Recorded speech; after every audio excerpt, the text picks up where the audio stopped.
Aku menantu miskin yang selalu dipinggirkan.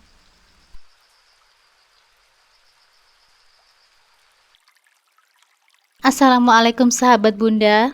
Semoga Allah selalu memberikan kesehatan dan kebahagiaan untuk kita semua. Buat sahabat Bunda yang sudah subscribe, semoga rezekinya dilancarkan ya. Amin ya robbal alamin.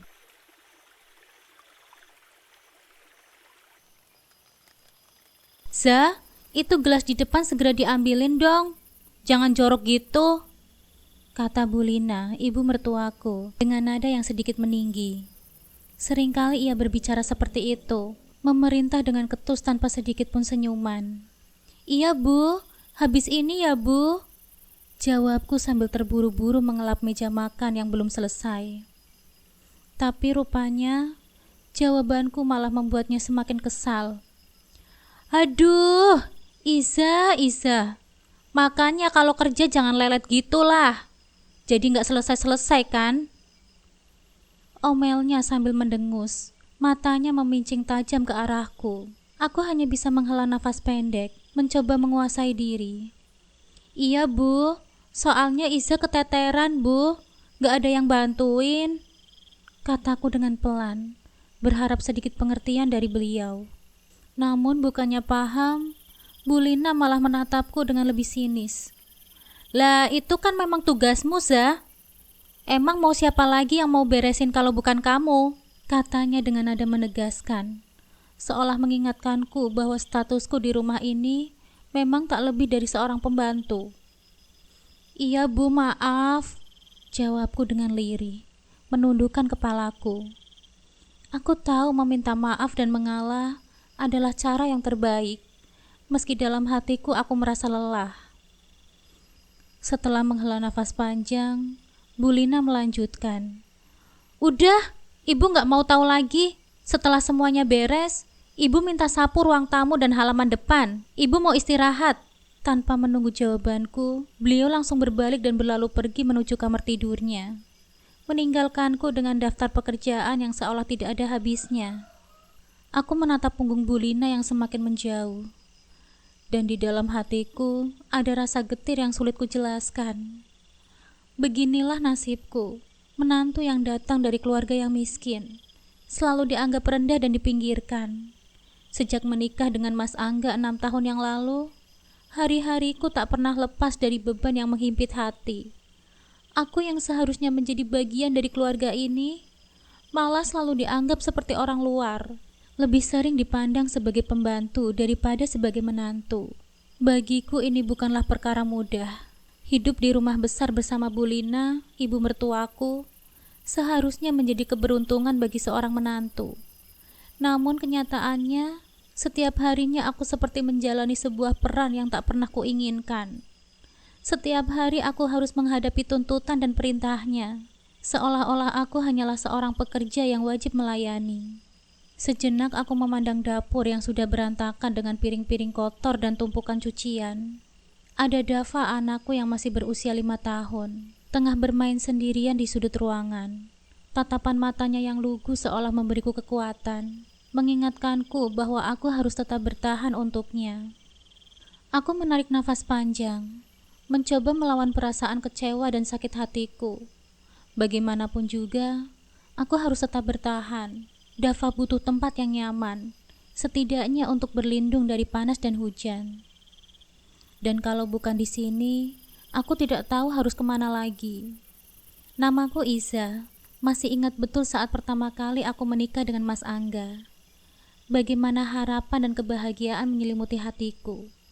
Semuanya terasa begitu indah. Diterima di keluarga besar Mas Angga, membuatku merasa bahwa hidup kami akan berjalan penuh dengan kedamaian. Mas Angga bekerja sebagai mandor di proyek bangunan di kota, dan karena kesibukannya yang luar biasa, hanya sebulan sekali dia pulang ke rumah. Mas Angga adalah anak pertama dan tulang punggung keluarga. Dia memang sangat disayangi oleh Bu Lina dan kedua adiknya, Diki dan Nadine, yang masih tinggal bersama kami. Setelah ayah Mas Angga meninggal dunia, beban keluarga memang jatuh sepenuhnya pada pundaknya, dan aku mengerti betul tanggung jawab berat yang ia emban. Meski begitu, aku merasa awal pernikahan kami menjadi sebuah awal pernikahan yang indah. Namun semua yang tadinya terasa nyaman dan damai di rumah itu berubah drastis saat Diki, adik iparku, menikah dengan anak seorang juragan beras bernama Vera. Kehidupanku di rumah ini berubah total, seperti langit yang cerah berganti dengan hujan tanpa ada mendung sebelumnya. Pernikahan Diki dan Vera adalah peristiwa yang nampaknya menjadi acara besar yang dinantikan seluruh keluarga. Dari jauh, aku melihat pesta megah yang dipersiapkan dengan sangat mewah. Berbeda sekali dengan pernikahanku dulu dengan Mas Angga. Saat itu, pesta kami sangat sederhana. Hanya dihadiri oleh kerabat dekat dan tetangga. Cukup dengan dekorasi seadanya dan makanan yang disajikan secara sederhana. Aku masih ingat bagaimana pernikahanku dengan Mas Angga yang terasa begitu sunyi. Bu Lina memang hadir, tapi sikapnya dingin. Seolah-olah pernikahan kami hanyalah hal yang biasa yang tidak perlu dirayakan berlebihan. Mas Angga sendiri juga tidak bisa berbuat banyak karena keuangan keluarga kami sangat terbatas. Dia hanya bisa tersenyum menenangkan, berusaha agar aku tidak merasa kecil hati. Tapi kenyataannya, di dalam hati kecilku, aku masih merasa ada yang kurang. Ada perasaan bahwa aku bukanlah menantu yang diharapkan. Saat itu aku masih bisa menerima dan bersabar. Aku pikir, tidak apa yang penting kami bisa bersama dalam suka maupun duka. Namun kini ketika melihat pernikahan Diki dan Vera yang disambut meriah, aku tak bisa menahan rasa teriris di hatiku. Hari pernikahan Diki dan Vera dipenuhi dengan tawa dan kemewahan. Aku melihat bagaimana Bu Lina dengan bangga berdiri di sisi mereka, menyambut tamu-tamu dengan wajah yang sumringah. Dekorasi mewah memenuhi rumah dan halaman. Lampu-lampu gantung dan bunga-bunga segar menghiasi setiap sudut. Tamu-tamu yang datang tak henti-hentinya memuji keindahan pesta itu. Saat malam tiba, Bu Lina berulang kali menyampaikan rasa bangganya kepada Vera dan keluarganya.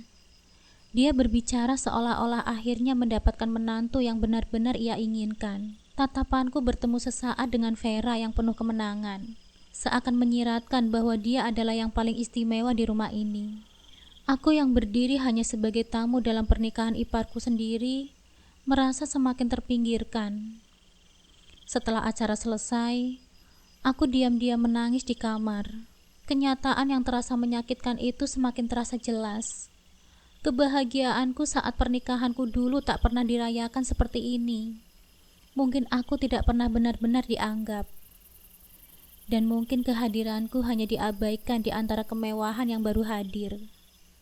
Kehidupanku semakin sulit saat Diki dan Vera sengaja ikut tinggal bersama kami. Keputusan itu bukan tanpa sebab. Bu Lina sendirilah yang meminta mereka tinggal di sini. Mungkin demi kebersamaan keluarga, atau mungkin juga untuk menikmati kehadiran menantu perempuan yang dari awal terlihat sangat dia banggakan. Sejak hari pertama Vera melangkah masuk, rumah ini terasa berubah menjadi kerajaan kecil di mana dia adalah ratunya yang baru. Bu Lina menyambut Vera dengan begitu antusias, seolah dia benar-benar ratu yang ditunggu-tunggu. Perhatiannya pada Vera melimpah, bahkan setiap gerak-geriknya penuh dengan kasih sayang yang tak pernah aku dapatkan. Saat itu, aku mulai menyadari bahwa posisiku sebagai seorang menantu di rumah ini sudah berubah. Bukannya menjadi bagian dari keluarga, aku justru merasa terasing. Seolah aku hanyalah tamu yang semakin tak diharapkan. Nadine, adik Mas Angga, juga segera akrab dengan Vera.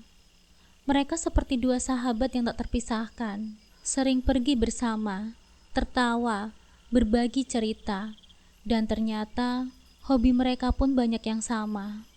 Sementara aku yang sejak dulu tak pernah begitu dekat dengan Nadine, semakin merasa dijauhkan. Mungkin latar belakangku yang dari desa membuatku sulit untuk benar-benar nyambung dengan mereka. Rasanya kini aku tak hanya terpinggirkan, aku benar-benar diabaikan. Sore itu aku baru saja selesai menata beberapa piring di dapur ketika aku mendengar suara tawa Nadine dan Vera di ruang tamu. Mereka bercakap-cakap seolah aku tak ada di sana. Kak Vera itu tahu nggak sih? Mbak Isa itu rajin banget loh. Tapi kayaknya cuma rajin ngepel sama nyapu doang deh, kata Nadine sambil tertawa kecil. Tapi ya gimana? Namanya juga menantu dari kampung ya kan? Jadi ya memang harus begitu. Vera ikut tertawa. Suaranya terdengar sedikit lebih sinis. Ya iyalah Nadine. Mau gimana lagi?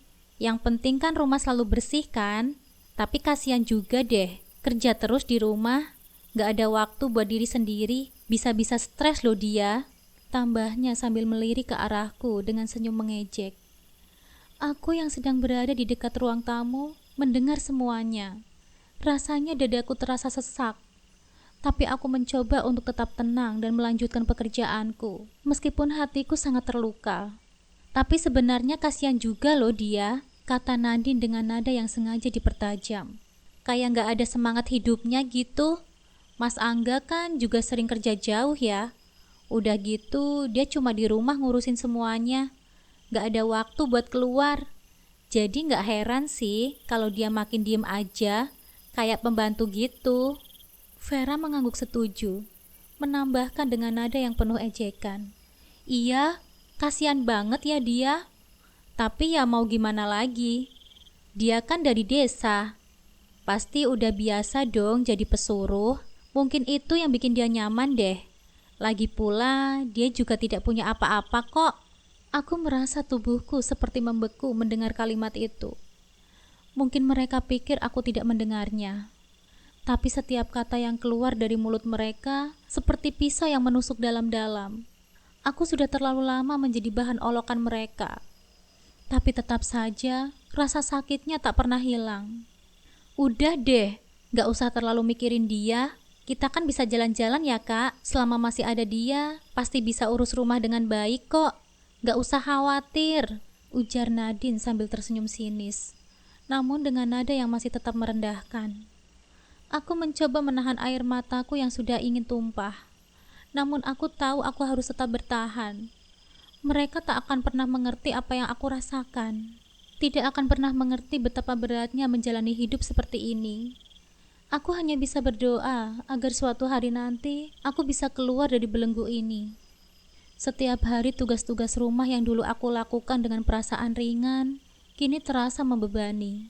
Bu Lina dan Vera tanpa ragu mengarahkan segala keinginan mereka padaku, menganggapku layaknya seorang pembantu. Bahkan Vera tak ragu mengeluarkan kata-kata kasar yang menusuk hati, seolah mengingatkan bahwa statusku tak sepadan dengannya. Dia selalu merendahkanku, menganggap bahwa aku ini orang yang miskin yang tak pantas untuk diam, melainkan harus terus bekerja keras, seolah tidak ada nilai lebih dalam diriku. Kalau memang gak punya uang, sudah tahu diri aja. Semua kebutuhan rumah ini dari aku dan Diki. Begitu seringnya Vera mengingatkanku akan hal itu, menyiratkan bahwa karena dia yang membiayai listrik, air dan kebutuhan dapur, maka dia punya kuasa atas semuanya, termasuk atasku. Dengan segala fasilitas dan kekayaan yang Vera bawa ke rumah ini, Bu Lina pun memperlakukannya bak ratu. Sementara aku hanya bisa menunduk, menahan pedih dan rasa sakit hati, menjalani peran yang mereka jadikan sebagai budak tak resmi. Hidup yang dulu kuanggap masih memiliki secercah kebahagiaan, kini terasa menjadi penjara tanpa pintu keluar. Aku hanya bisa bertahan karena tidak punya siapa-siapa. Aku ini anak yatim piatu, tanpa keluarga yang bisa kuajak berbagi, atau tempat untuk berlindung jika aku memilih pergi. Rasa ketidakadilan semakin terasa jelas saat kami berdua hamil. Vera yang juga tengah mengandung, nampaknya mendapatkan perhatian penuh dari Bu Lina. Setiap kali ada makanan atau obat-obatan, Bu Lina selalu memastikan Vera mendapatkan yang terbaik. Bahkan ketika Vera mual atau merasa lelah, Bu Lina selalu mendampinginya, menawarkan perhatian ekstra.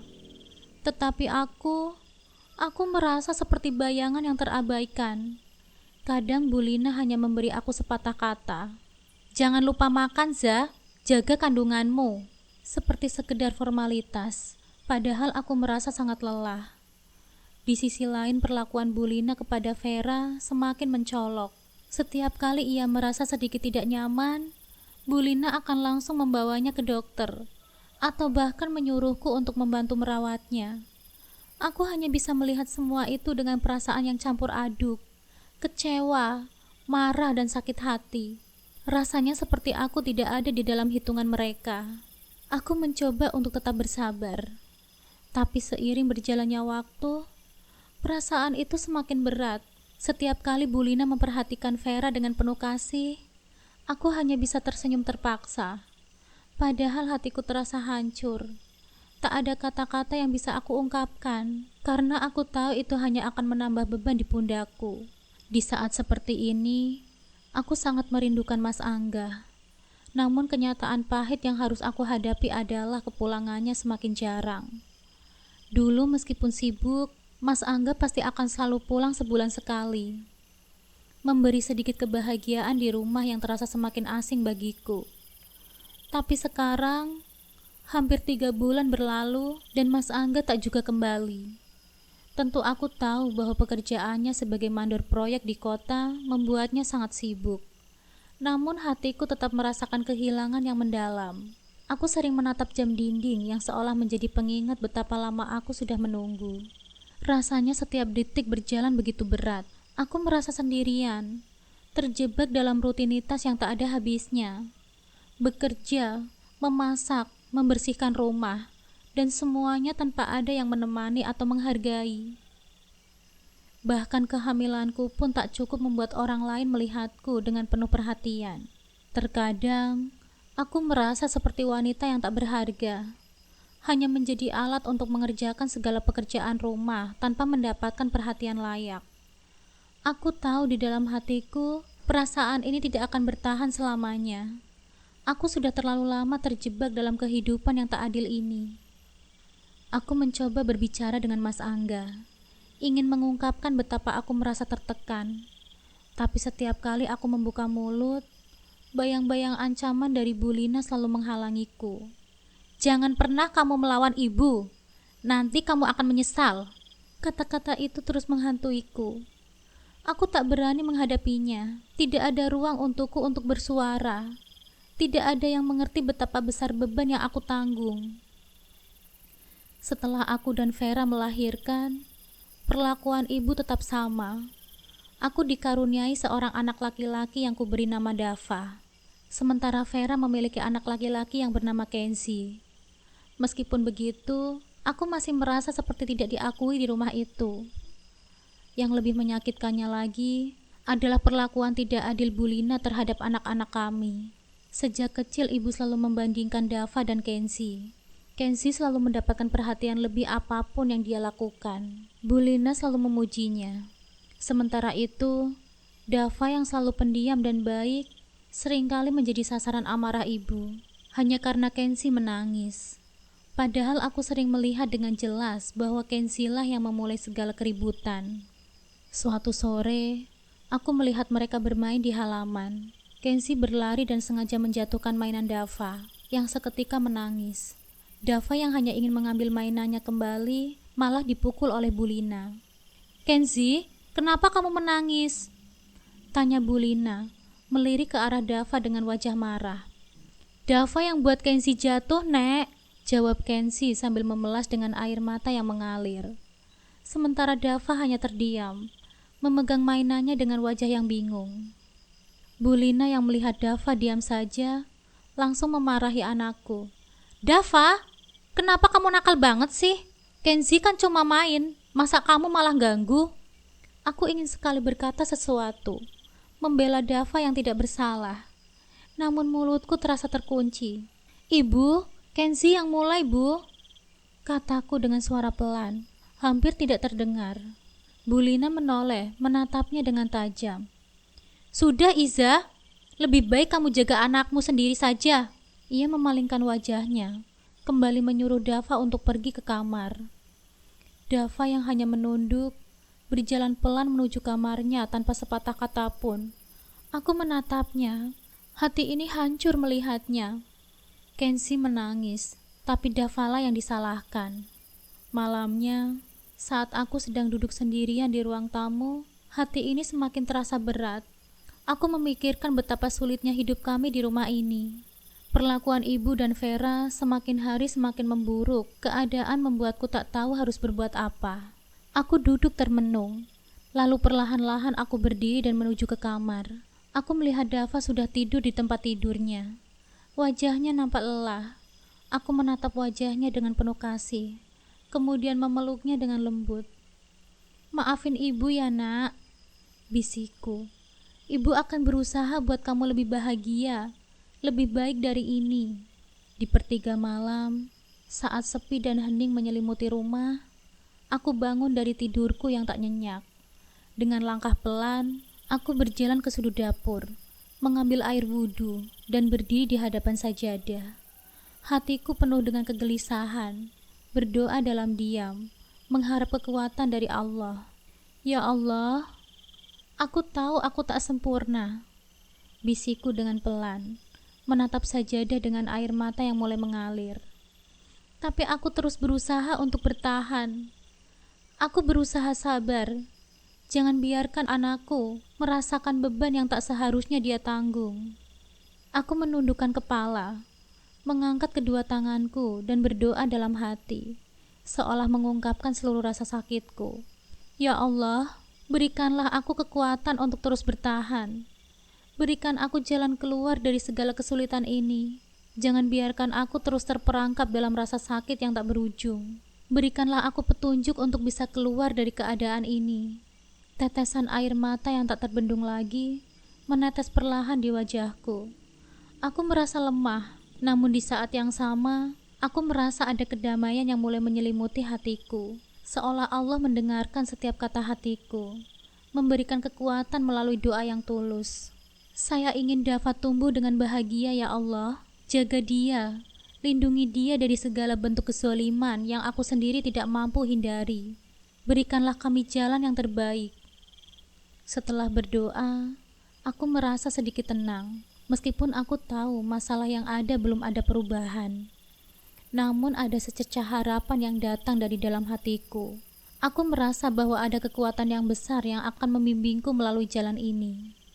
Hari-hari berikutnya terasa semakin menambah kepedihan di hatiku.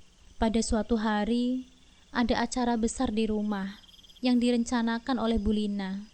Dia mengajak semua keluarganya untuk berkumpul merayakan ulang tahun Kenzi yang keempat. Semua yang terlihat sangat antusias, sementara aku hanya bisa memandangi mereka dengan rasa kesepian yang mendalam. Memang sudah menjadi tradisi keluarga Bu Lina. Setiap kali Kenzi berulang tahun, pasti akan dirayakan dengan sangat meriah. Tidak seperti Dava, yang di ulang tahunnya hanya dirayakan seadanya, dengan sepotong kue kecil dan lilin yang kutaruh di kamar. Sendirian, tidak ada yang peduli. Bahkan sekedar ucapan selamat pun tak pernah mereka berikan. Aku merasa teramat berat menyaksikan Dava yang harus menerima kenyataan itu, meski dia tidak pernah mengeluh. Hari itu, keluarga besar mulai berdatangan, membawa anak-anak mereka, semua dengan bangga memberikan kado besar untuk Kenzi. Sementara itu, Dava hanya bisa melihat dari balik jendela dapur. Wajahnya nampak menahan rasa iri dan sedih. Aku bisa melihat dia memandang anak-anak yang datang dengan kado-kado mereka, seolah ingin ikut merasakan kegembiraan itu. "Bu, kenapa Dava nggak boleh ke sana?" tanya Dava dengan suara pelan, mengintip ke arah luar jendela. "Dava kan juga ingin kasih kado ke Kenzi, Bu, biar dia senang." Aku merasa hatiku hancur mendengarnya. "Dava, sekarang Dava bantu ibu di dapur dulu ya. Sabar dulu ya sayang," jawabku sambil mencoba menahan air mata yang hampir tumpah. Memang kenyataannya seperti itulah yang terjadi. Kami hanya disuruh menyiapkan makanan dan minuman untuk para tamu, sementara acara ulang tahun berlangsung dengan meriah yang tak akan pernah aku rasakan sebelumnya. Semua orang sibuk berbincang, tertawa dan merayakan. Aku dan Dava hanya ada di belakang, bekerja seperti pembantu tanpa dihargai. Aku memandangi Dava yang nampak tertunduk, tidak bisa ikut merasakan kebahagiaan itu. Rasa sakit di hatiku semakin mendalam. "Ibu, kenapa Dava masih nggak boleh ikut juga?" tanya Dava lagi, kali ini dengan suara lebih pilu. "Sudah Dava, kita nggak punya baju yang bagus untuk ikut ke depan," jawabku dengan suara lembut, berusaha menenangkan hati kami berdua. "Nanti kalau ada acara ulang tahunmu, kita pasti rayakan dengan meriah ya." Tapi aku tahu, meskipun aku berusaha menghibur Dava, Hatiku tetap terasa hancur. Aku tak bisa berbuat apa-apa. Aku tidak memiliki kuasa untuk merubah perlakuan mereka terhadap kami. Semua itu membuatku merasa begitu rendah, seperti pembantu yang tak pernah dihargai. Aku hanya bisa berdoa dalam hati, berharap ada perubahan. Namun setiap hari berlalu dengan kepedihan yang semakin mendalam. Namun akhirnya sebuah keajaiban datang, dan segalanya mulai berubah. Hari itu, ketika Bulina dan Vera marah-marah ke Dava, aku merasa dunia ini begitu tidak adil. Mereka terus menyalahkan aku atas semua yang terjadi, menudingku sebagai penyebab segala masalah. Hati ini terasa begitu berat, hampir tak tertahankan. Namun tiba-tiba, dari balik pintu, aku mendengar suara langkah yang sangat aku kenal. Mas Angga. Dia muncul tiba-tiba. Wajahnya merah padam karena marah. Rupanya, dia sudah mendengarkan semua caci maki yang dilontarkan oleh Bulina dan Vera. "Sudah cukup!" Suara Mas Angga keras, menggentarkan udara di sekitar kami. Semua mata langsung tertuju pada kami. Aku terkejut. "Mas, Dava, Iza, ayo keluar dari sini!" Perintah Mas Angga dengan tegas, memandang ibunya dan Vera yang terdiam. "Kalian tidak berhak memperlakukan istri dan anakku seperti ini. Sudah cukup! Aku gak akan biarkan kalian terus menghina keluarga kami." Aku melihat tatapan Bulina dan Vera yang penuh kejutan. Mas Angga jarang sekali bersikap tegas seperti itu. Biasanya dia lebih memilih untuk mengalah, bahkan menghindari konflik. Tapi hari itu, aku melihat keteguhan di matanya. Dia memegang tanganku dengan erat, memberikan aku kekuatan yang seakan sudah lama hilang. Mas Angga kemudian berkata, "Aku janji Iza, aku akan berubah. Aku tidak akan biarkan kita terus dianggap miskin, dihina seperti ini." Kami pergi begitu saja, meninggalkan rumah itu yang selama ini menjadi tempat penderitaan kami. Kami mencari tempat untuk memulai kehidupan baru kami. Kami akhirnya menemukan sebuah rumah kontrakan kecil. Meskipun jauh dari kata mewah dan tidak senyaman rumah Bulina, aku merasakan sebuah kedamaian yang luar biasa di sana. Tidak ada lagi penghinaan, tidak ada lagi rasa terasing. Aku dan Dava bisa hidup dengan tenang. Aku merasa diberi kesempatan kedua untuk memulai hidup baru, dan itu sangat berharga. Aku bahkan mulai kembali berjualan skincare, pekerjaan yang dulu sempat aku tinggalkan. Dengan bantuan teman-temanku, aku bisa merintis usaha kecil ini lagi. Suatu hari, ketika aku sedang sibuk bekerja di rumah kontrakan, aku terkejut melihat sebuah mobil mewah berhenti di depan rumah kami. Aku melihat Bulina dan Vera turun dari mobil. Wajah mereka penuh ekspresi yang sudah kutebak. Mereka datang hanya untuk menghinaku lagi. "Jadi ini kehidupan kalian sekarang?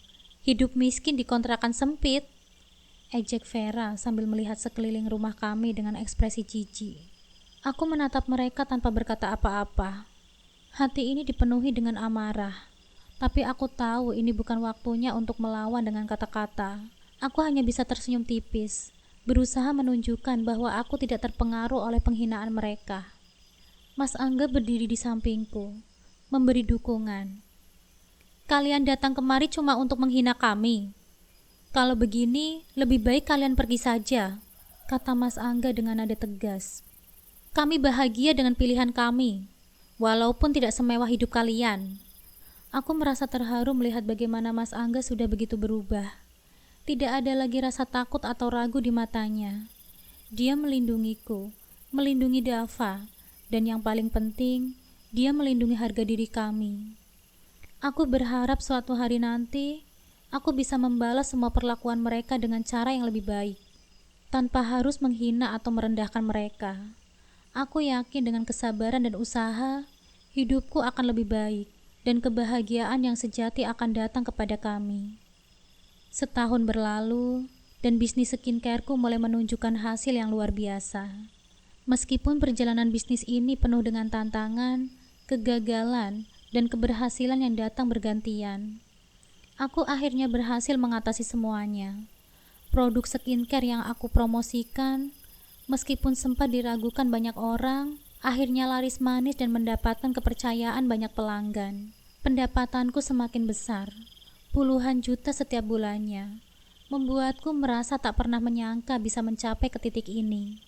Dengan hasil yang aku peroleh, aku mulai membeli sebuah rumah dan juga mencicil mobil yang dulu hanya bisa aku impikan. Keadaan hidupku dan Dava mulai membaik. Bahkan aku meminta Mas Angga untuk lebih fokus di rumah dan berhenti dari pekerjaannya yang menguras waktu. Aku tahu hobinya yang suka bermain bola bisa menjadi peluang. Jadi aku menyewa ruko dan dengan tabunganku, aku membantu Mas Angga membuat toko perlengkapan bola. Toko itu cukup sukses dan perlahan kami mulai merasakan nikmatnya hasil dari kerja keras kami. Kami menjalani hidup yang lebih baik, jauh lebih baik dibandingkan sebelumnya. Dengan usaha kami bisa mewujudkan semua keinginan yang dulu hanya dalam mimpi. Aku merasa bangga dan bahagia bisa menjalani hidup bersama Mas Angga dan Dava dalam kedamaian yang kami ciptakan sendiri. Namun di balik kebahagiaanku, aku tak bisa mengabaikan kenyataan yang terjadi pada keluarga Vera. Semua yang dulu mereka anggap pasti, kini runtuh begitu saja. Usaha penggilingan padi milik ayah Vera bangkrut, dan mereka tak lagi hidup dalam kenyamanan seperti sebelumnya. Keluarga Bulina yang selama ini bergantung pada Vera, kini juga merasakan dampaknya. Keuangan mereka runtuh, dan kehidupan mereka mulai terasa sulit. Vera yang dulu begitu angkuh dan merasa superior, kini terlihat berbeda. Mas Diki yang hanya bekerja serabutan dan Nadine yang baru saja kuliah dan bekerja sebagai admin di perusahaan dengan gaji yang tak seberapa. Semuanya semakin terasa berat. Suatu hari, aku dan Mas Angga mendengar kabar bahwa rumah besar milik Bulina akan dijual. Dan tentu saja, kami tahu bahwa mereka sedang dalam kesulitan finansial. Kami merasa itu adalah kesempatan yang tepat untuk membeli rumah tersebut. Namun kami tak ingin langsung memberitahu mereka siapa yang akan membeli. Kami memutuskan untuk menggunakan jasa seorang makelar untuk mengurus semuanya. Hari yang dinantikan pun tiba. Ketika makelar tersebut mengatur jadwal pertemuan dengan Bulina dan Vera, mereka masih belum tahu siapa yang akan berminat untuk membeli rumah mereka. Aku dan Mas Angga hanya diam-diam mengikuti perkembangan, menunggu saat yang tepat. Ketika makelar membawa kami ke rumah itu, aku bisa melihat betapa terkejutnya Bulina dan Vera begitu tahu bahwa aku yang akan membeli rumah mereka. Mereka terlihat kaget, hampir tidak percaya. "Iza, Angga," ujar Bulina dengan suara tercekat. Matanya berkaca-kaca. Kalian yang akan membeli rumah kami." Aku tersenyum tipis. "Iya, Bu, kami yang akan membeli rumah ini." Bulina yang selama ini sombong dan penuh arogan, kini terlihat terkejut dan bingung. Dia mencoba mencari kata-kata, namun tak mampu mengeluarkan sepatah kata pun. Vera yang tak kuasa menahan emosi mulai menangis, dan Bulina pun ikut menangis. "Iza, maafkan kami menyesal," katanya sambil terisak. Aku dan Mas Angga hanya saling bertukar pandang. Kami menerima permintaan maaf mereka, tetapi kami tahu betul bahwa itu tidak akan mengubah apa yang telah terjadi. "Kami memaafkan kalian, tapi kita tidak bisa kembali seperti dulu," kata Mas Angga dengan tegas. "Kami sudah memiliki jalan kami sendiri, dan kalian juga harus memilih jalan kalian sendiri." Aku menambahkan dengan suara yang lebih mantap. "Kami tidak punya niat untuk membuka lembaran lama. Kami sudah cukup dengan apa yang kami alami selama ini. Meskipun hati kami sedikit tersentuh dengan tangisan mereka, kami tidak bisa melupakan apa yang telah mereka lakukan kepada kami selama ini.